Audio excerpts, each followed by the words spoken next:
change to protect the innocent. Fatima Cigarettes, best of all king-size cigarettes, brings you Dragnet on both radio and television.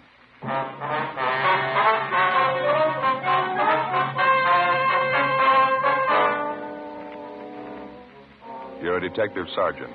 You're assigned to homicide detail. A man is shot down in the street of a residential neighborhood. He's critically wounded. You don't know who the assailant is. You don't know where he is. Your job, get him. Compare Fatima with any other king-size cigarette. Prove Fatima quality yourself. You'll find Fatima's length filters the smoke 85 millimeters for your protection. Fatima's length cools the smoke for your protection. You'll find Fatima's length gives you those extra puffs, 21% longer than standard cigarette size. And in Fatima, you get an extra mild and soothing smoke. Plus, the added protection of Fatima quality. Definitely the best quality in its class, but the same price as the cigarette you're now smoking. Buy Fatima in the bright, sunny yellow pack.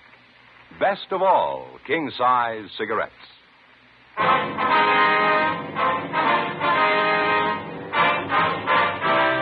Dragnet, the documented drama of an actual crime. For the next 30 minutes, in cooperation with the Los Angeles Police Department, you will travel step by step on the side of the law through an actual case transcribed from official police files. From beginning to end, from crime to punishment, Dragnet is the story of your police force in action. January 20th. It was mild in Los Angeles. We were working the night watch out of homicide detail. My partner's Ed Jacobs. The boss is Thad Brown, chief of detectives. My name's Friday. I was on the way back from dinner, and it was 9:57 p.m. when I got back to the city hall, room 42. Homicide detail. Hi. Make it in time? No, they were closed up. Oh, that's too bad. Where'd you eat? Oh, that cafeteria down the street was terrible. Nothing at all, huh? Well, I figured I'd be safe with a corned beef hash. Even that wasn't much. Soggy, you know. Probably standing all day. That's too bad. I asked Johnny if he'd stay open a couple of minutes late. Told him you were coming right over. The place was closed tight when I got there. Couldn't raise any money. Tough luck. Short ribs were really good tonight. Some great pie, too. Boysenberry. Best I had anyway. Mm-hmm. Say, you got any of those bicarb pills in your locker? I could sure use one. I'm afraid not. Gave the last one to Gene Bechtel tonight. Oh. He ate at the cafeteria, too. Hiya. Oh, Hi, what do you say? Any phone calls for me yet? Muriel down at the staff's office called. That run you asked for, they got it ready. That was the only call, huh? Yeah. Mm-hmm. What is it, Al? Something wrong? No, why? You've been moping around like you lost your best friend. What's the matter? You mad at the world? No, just my in-laws. The wife had her father and mother over for lunch today. The old man's getting to be a real pain in the neck. Don't get along with him, huh? I keep trying to. Doesn't seem to do much good. All he can think of is money. It's all he can talk about. Why let it bother you? My in-laws have been talking about it for years. Forget it. He won't let you. The minute he puts his foot inside the front door, it's the first thing you hear. Crusty old guy. That pipe he smokes enough to knock you over. Why don't you duck out when they come over? Tell them you got a call. You have to go to work. Yeah, the wife's onto that one. She makes me hang around. Keeps telling me your father and mother like me. You never know it. The old guy's a real tyrant. See, the wife comes from a big family. Every time I see her old man, he has to make a point of telling me how smart his other sons-in-law are, how much dough they're making. Yeah, see. Yeah, same routine every time. One of his daughters married a carpenter. He's making $20 a day. One of them married a hod carrier. He's making $25 a day. Always ends up asking me how much I'm making. Why don't you tell him it's none of his business? I did today. That's what started the argument. I walked out. Crusty old guy. Yeah, well, I get it. Homicide, Friday. Yes, sir. Where? Mm-hmm. Would you repeat? Yes, sir, I have it. Fine, thank you. Yes, sir, right away. Shooting. Kirkman near Alpine. Let me grab my coat. No details? Man down on the sidewalk, apparently hurt bad. Neighbor said it was a family fight. Come on, we better hustle it, Al. Let's go. That's one good thing about this job. How do you mean? Trouble. You don't know what it is till you hear about other people's. Sergeant Al Shambra, Ed and I drove out to the scene of the shooting. Code 3, red light and siren. We located the victim lying on the sidewalk approximately 50 feet from the intersection of Kirkman Avenue and Alpine Street. He was a dark-haired man, looked to be in his early 40s, tan complexion, well-built. He'd been shot several times in the chest, once in the shoulder. He appeared to be unconscious. A handful of curious neighbors were standing by. One of them, a short, balding man, identified himself as Ernest Whitley. He said he was the victim's next-door neighbor. What's the man's name, Mr. Whitley? Wally Radford lives right next door to me. Been my neighbor for years. Where do you live? This apartment court right here. I live in the cottage next to the end one there, number 8. Wally lives in number 9. One right on the end there, facing us. Yeah, what do you know about the shooting, Mr. Whitley? Well, I didn't have anything to do with it. I was watching television with the wife. I heard the shots outside. You can ask the wife. She'll tell you. You heard the shots outside of Radford's cottage, is that right? Yeah, that's right. Where's the ambulance? Why don't they come? They've been notified. They're on the way. Well, who did the shooting, Whitley? Would you know that? Well, not for sure. We were watching television, like I said, when I heard the shots. Wife and I.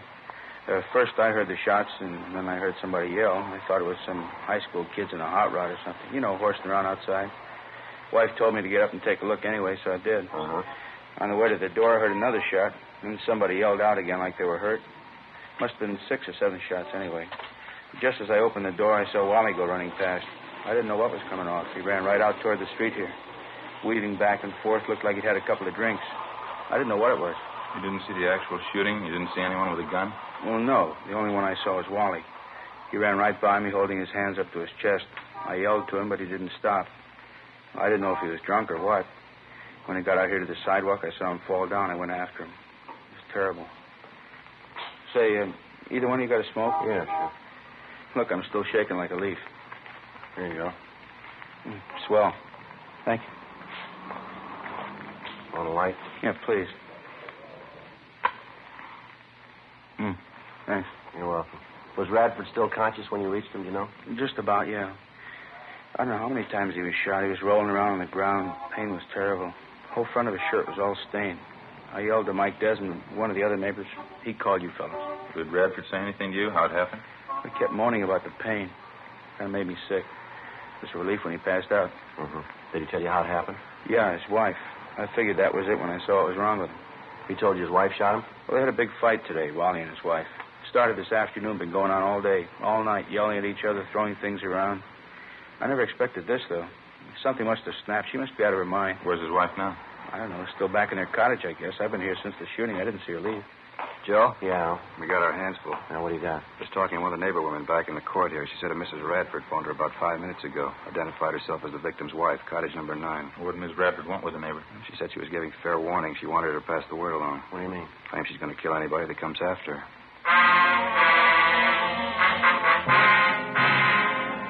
10:28 p.m. The ambulance arrived, and the attendants administered first aid to the victim of the shooting, Wallace Radford. Before he was rushed to Georgia Street Receiving Hospital for further treatment, Radford regained consciousness long enough to confirm the fact that it was his wife who shot him. That was about all he could tell us before the sedatives took effect. The 2 officers and 2 of the radio cars which were standing by were detailed to keep the crowd away from the apartment court where the shooting took place, in particular Cottage 9, where the Radfords lived. The blinds were drawn in the house. There were no lights showing. We called the Radford cottage on the phone, but there was no answer. Al Shambra and Ed circled around and back for a closer look at the place. I continued interviewing the Radford's next-door neighbor, Ernest Whitley. I guess I should have known it'd come to this someday, the way they've been fighting lately, Wally and his wife. They've been doing nothing but wrangling, day in, day out. Well, you any idea where Mrs. Radford got the gun? She must have used Wally's, I guess. Don't know where else she'd get her hands on one. He keeps a gun in the house, does he? Yeah, as long as I've known him, he has. 38 automatic. I don't know the make, though. Do you happen to know if Mrs. Radford was used to handling a gun? No, a typical woman. I remember Wally and Stella were over for cards one night. Stella, that's Mrs. Radford. Yeah. I don't know how it came up, but Wally and Stella started arguing about him keeping a gun in the house. Stella didn't like it a bit, said she was afraid of guns. Didn't even like to have him around. I'm surprised she even knew how to pull a trigger. You said the Radfords had a big fight today. What was it about? Do you happen to know? Same old thing, I guess. Stella was always accusing Wally of running around with other women, running around town drinking. As far as I know, it wasn't true. Matter of fact, it was just the opposite. If anybody was on the town, it was Stella. I happen to know at least one guy she was making eyes at.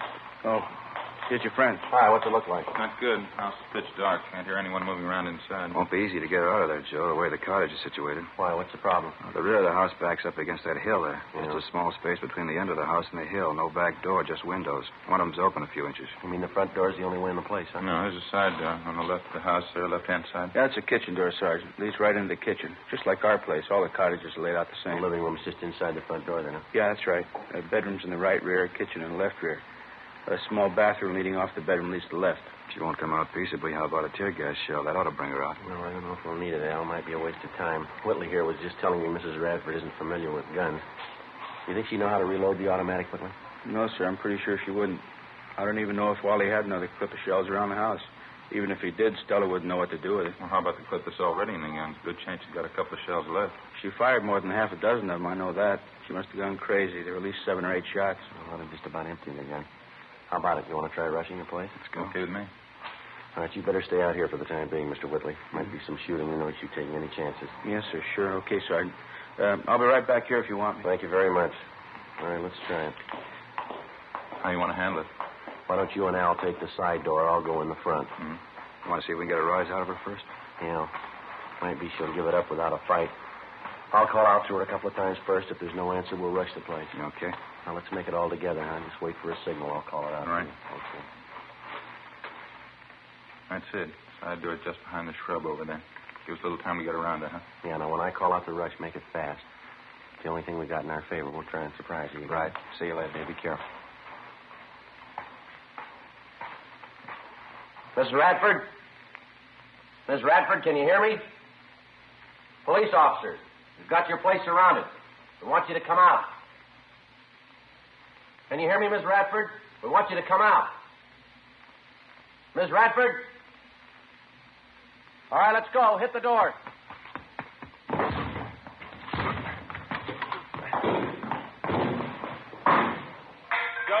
Joe, you all right? Yeah, what about you? In the kitchen. It's empty. Okay, just a minute. Living room's empty, not in here. And in the bedroom, nothing here. Yeah. How about that? Hey, Joe, back here. Where are you? Bedroom, straight back. All right. Have a look. Did you check the bathroom and all the closets? Everything. She's gone. 10:46 p.m. We double-checked the cottage, all the buildings, and possible hiding places adjoining the Radford house, and then we combed through the immediate neighborhood around the apartment court. There was no trace of the suspect, Stella Radford. In the apartment, we found a picture which neighbors told us was a good likeness of Mrs. Radford. Al Shambra got to a phone, called the office, and a local broadcast and an APB was gotten out on her. We figured she probably slipped out of the house without being noticed during the general excitement immediately after the shooting. Her phone call to one of the neighbors warning that she'd kill anyone who came after her only served as a stall to give her more time for a getaway. 10:55 p.m. Ray Pinker and the crime lab crew arrived and began their preliminary investigation. Judging from the bloodstains found on the furniture and the rug in the living room and on the front steps of the cottage, Radford had first been shot while he was in the living room, and then apparently he ran out the front door to escape the gunfire. A trail of 7 empty shells ejected from a .38 caliber automatic seemed to indicate that his wife followed him out the front door, still firing at him as he tried to get away. We checked the apartment court garage, but the Radford's car was still there. We remained at the apartment court interviewing the neighbors and trying to get a line on some of Mrs. Radford's known friends and associates. Joe, how'd you make out? Not much, Al. The neighbor I talked to hardly even knew the Radfords. How about you? Not much better. The only apartment up the way name's Joanne Taylor. She told me she knew Radford's wife fairly well. Says she has a sister in town. Doesn't have any idea where she lives, though. How about the boyfriends Mrs. Radford's supposed to be running around with? She know anything about that? She thinks she was doing a little running around. She doesn't know who the men are, though. Get anything about Radford's condition? Yeah, I checked with Georgia Street a couple of minutes ago. It's pretty critical. I don't know if he's going to make it or not. Joe, Al, back here hustling. Come on. What do you got? Radford's neighbors next door. Whitley's. Just got a call from Mrs. Radford. She's talking to Mr. Whitley on the phone right now. Let's go. I don't know what this is all about.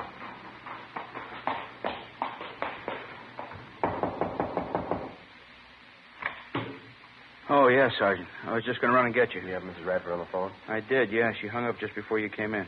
Wouldn't talk, though. Did she tell you where she is? No, she sure sounded funny. I think something snapped. She's a little crazy. Well, what'd she say? Why'd she call you? Said she wanted to find out if her no-good husband was dead yet. That's all I could make out. While Ed and I waited with Mr. Whitley in his apartment, Al Shambra got to another phone in one of the adjoining apartments, called our business office, and gave them the number of the Whitleys' telephone. He asked them to make arrangements as soon as possible to have all incoming calls at the Whitleys traced to their origin. Meantime, Ed and I were briefing Ernest Whitley as to what he should say if and when the suspect, Stella Radford, called him back. There was no phone extension in his apartment, so the only way we'd be able to monitor the conversation would be for Whitley to share the receiver with one of us. We waited. 11:30 p.m., 11:45, midnight, 12:15 a.m. Sergeant? All right, try and keep the receiver tilted so we can listen. Yeah, sure. Hope I got it straight. Okay. Hello? Ernie, this is Stella. Did you find out what I told you to? Yeah, I called the hospital. Wally's a lot better. It's not as bad as they thought it was. What do you mean it's not bad? You're trying to kid me? No, it's the truth, Stella. It's not half bad at all. Wally's going to be all right. Couldn't be. I shot him 4 or 5 times. How could he be all right? Look, I didn't say he was all right. I said he was going to be all right. Look, it's nothing serious, not half as bad as they thought. You're lying. You know you're lying, Now, Ernie. come on, snap out of it, will you, Stella? It's going to be all right. Wally forgives you. Believe me, he does. Now, look, why don't you come home? We'll get the whole thing straightened out. There won't be any trouble. Why don't you stop trying to kid me? It's not going to be all right. I've seen the last of you and the last of Wally. Stella. I'm with my boyfriend now. We're getting out of town. Now, wait a minute, Stella. Use your head, huh? Don't go rushing in anything. You don't have to tell me. I know what I'm doing. I don't care if that dumb husband of mine lives or dies. But just tell him he'd better not try to follow us. Oh, Stella. My boyfriend's an ex-con. He's got a gun and he knows how to use it. Well, Stella, will you listen a minute? You can tell that to the cops, too, in case they're going to follow us. They try and stop us and they're going to have a fight in their Look, heads. you keep talking. Will you listen for just a minute? Where are you now? Let me come down and talk to you. Not a chance. Just be a waste of time. I'm leaving with my boyfriend in half an hour. You can tell Wally I hope he dies. Wait a minute, Stella. He gave me a message for you, honey. He left something with me. He wants you to have it. What? His wallet. He gave it to me just before he left for the hospital. Got $94 in it. Says he doesn't care what you think of him. He wants you to have the money. $94? Yeah. He didn't have that much money with him. Where'd you get it? Well, I don't know anything about that, but it's right here in his wallet, just the way he gave it to me. He wants you to have it. That's all I know. I don't get it. He didn't have that much money. Well, what do you want me to do? Take it back to him? Tell him you didn't want it? Look, give the guy a break, huh, Stella? It's the only way he's got to show you how he feels about you. Stella? Isn't that right? Well, how about it, Stella? You got the money with you? I told you, yeah. Pick it up any time you want. No.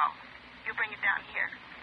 I'll pay your cab fare, buy you a drink. You can meet my boyfriend. Yeah. Stella? Hello, Stella? Yeah?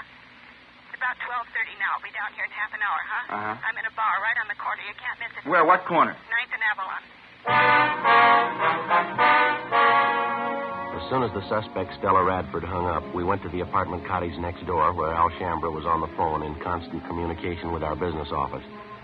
He told us that somehow there'd been a slip-up. They were unable to trace the call to its point of origin. 12:36 a.m. According to plan, Ernest Whitley left his apartment, called a taxi, and headed downtown to keep his appointment with the suspect, Stella Radford. Ed Jacobs and Lieutenant Tony Ruiz from Homicide followed him. Al Shambra and I stood by at the apartment. More waiting. 1 a.m., 1:30, 2 a.m. Think they'd call us anyway. Wonder what the hitch is. Well, it's kind of hard to figure, Al. It's either a bum steer or they ran into some kind of trouble, maybe. And Mrs. Radford, she really warmed up to the idea when the money was mentioned. Well, apparently, yeah. I was listening in when Whitley gave her the story. She seemed to go for it. It's kind of hard to tell. The way this whole thing shapes up, she can... Might be them now. Give a look. Joe? Oh, yeah. What happened? How'd it go? We covered the bar till closing, cruised the neighborhood, gave her plenty of time. Yeah. No luck, she didn't show.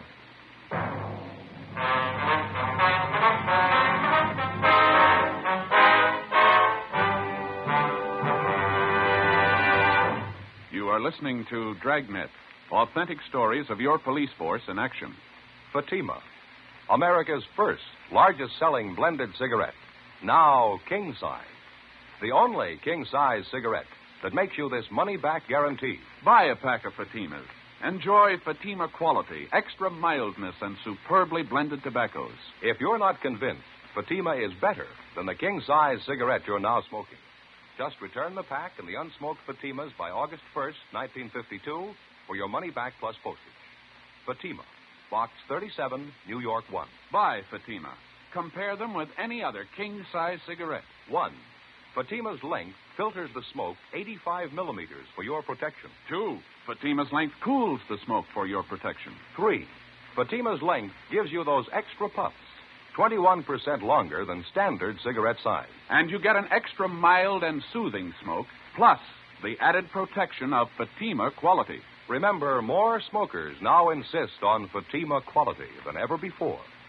Buy Fatima. In Fatima, the difference is quality. Best of all, king-size cigarettes.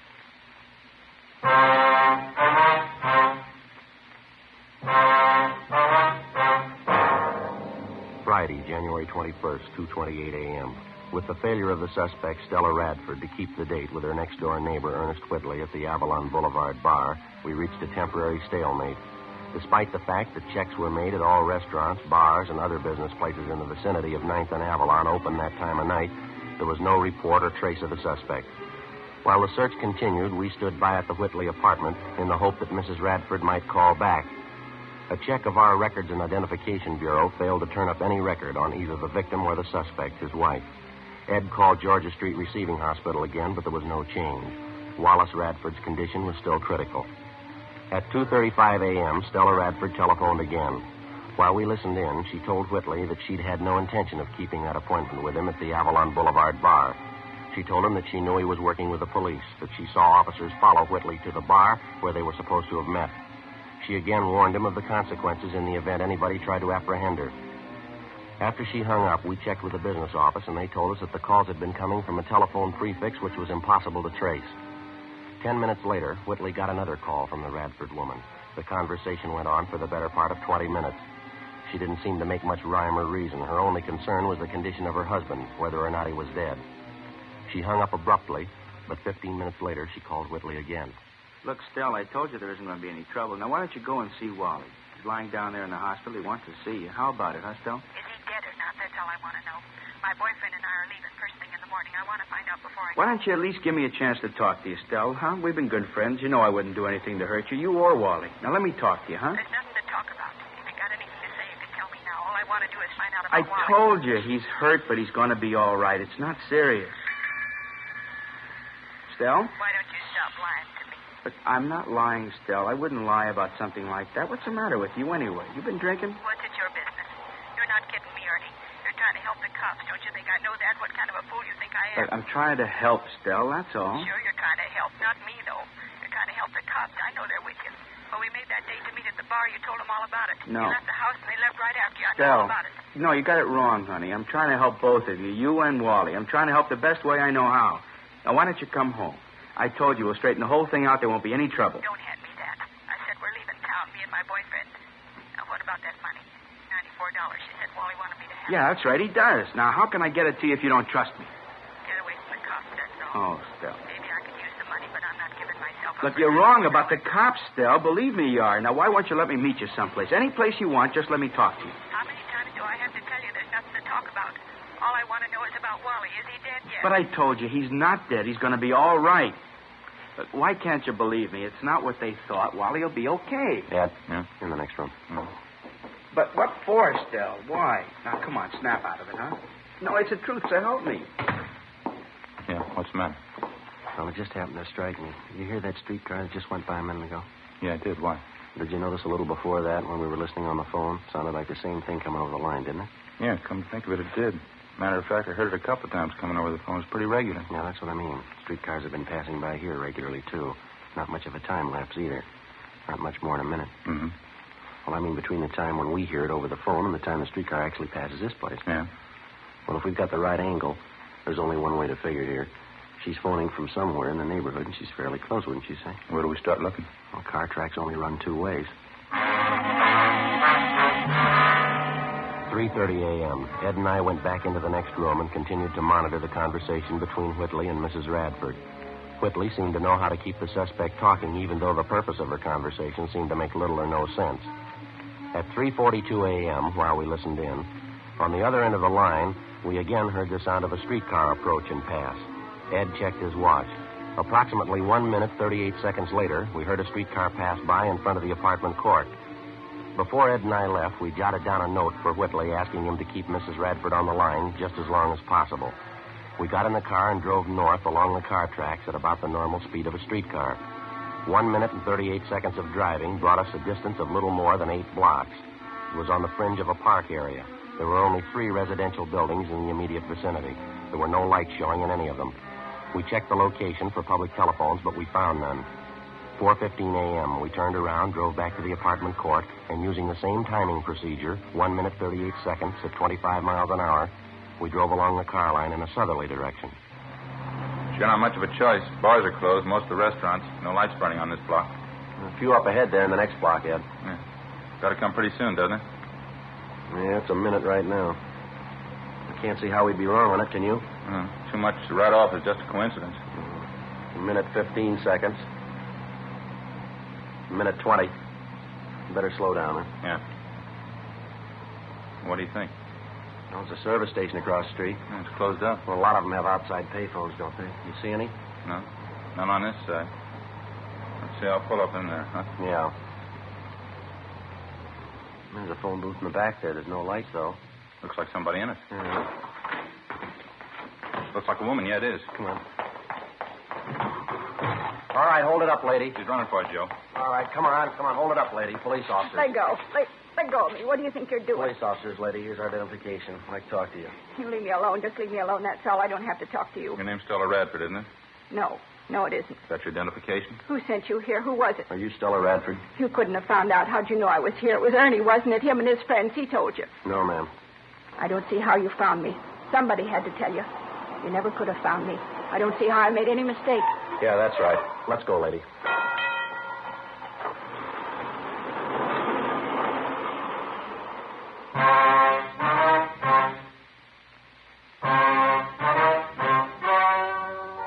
The story you have just heard was true. The names were changed to protect the innocent. On April 16th, trial was held in Superior Court, Department 88, City and County of Los Angeles, State of California. In a moment, the results of that trial. And now, here is our star, Jack Webb. Thank you, George Fenneman. Friends, as you know, Fatima Cigarettes makes it possible for us to bring you this Dragnet series. And each week, of course, we set aside a couple of minutes to tell you about Fatima's. We've already told you why we believe Fatima is the best of all king-size cigarettes. The rest is up to you.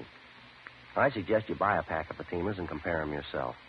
Fatimas give you an extra mild and soothing smoke, plus the added protection of Fatima quality, something no other cigarette has. Look for that bright, sunny yellow pack tomorrow and try Fatima.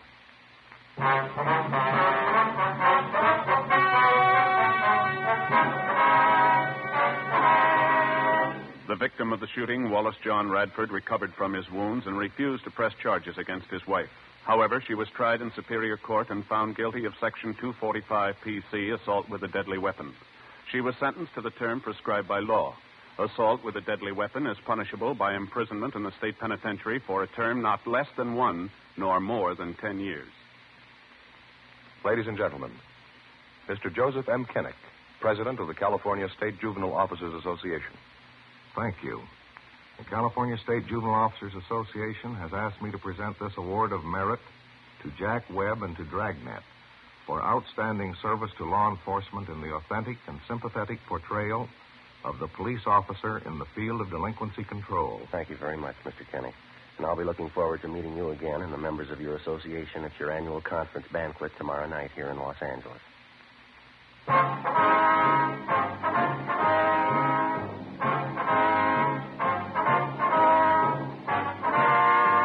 You have just heard Dragnet, a series of authentic cases from official files. Technical advice comes from the Office of Chief of Police W.H. Parker, Los Angeles Police Department. Technical advisors Captain Jack Donahoe, Sergeant Marty Wynn, Sergeant Vance Brasher. Heard tonight were Barney Phillips, Herb Ellis, Jack Crucian, Helen Cleve. Script by Jim Moser. Music by Walter Schumann. Hal Gibney speaking. Fatima Cigarettes, best of all king-size cigarettes, has brought you Dragnet, transcribed from Los Angeles.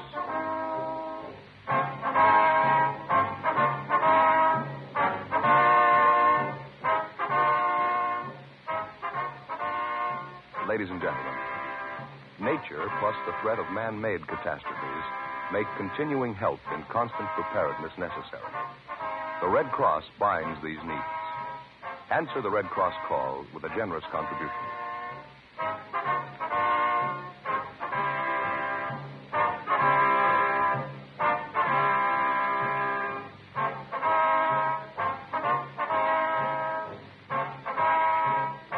Now it's Counter Spy on NBC.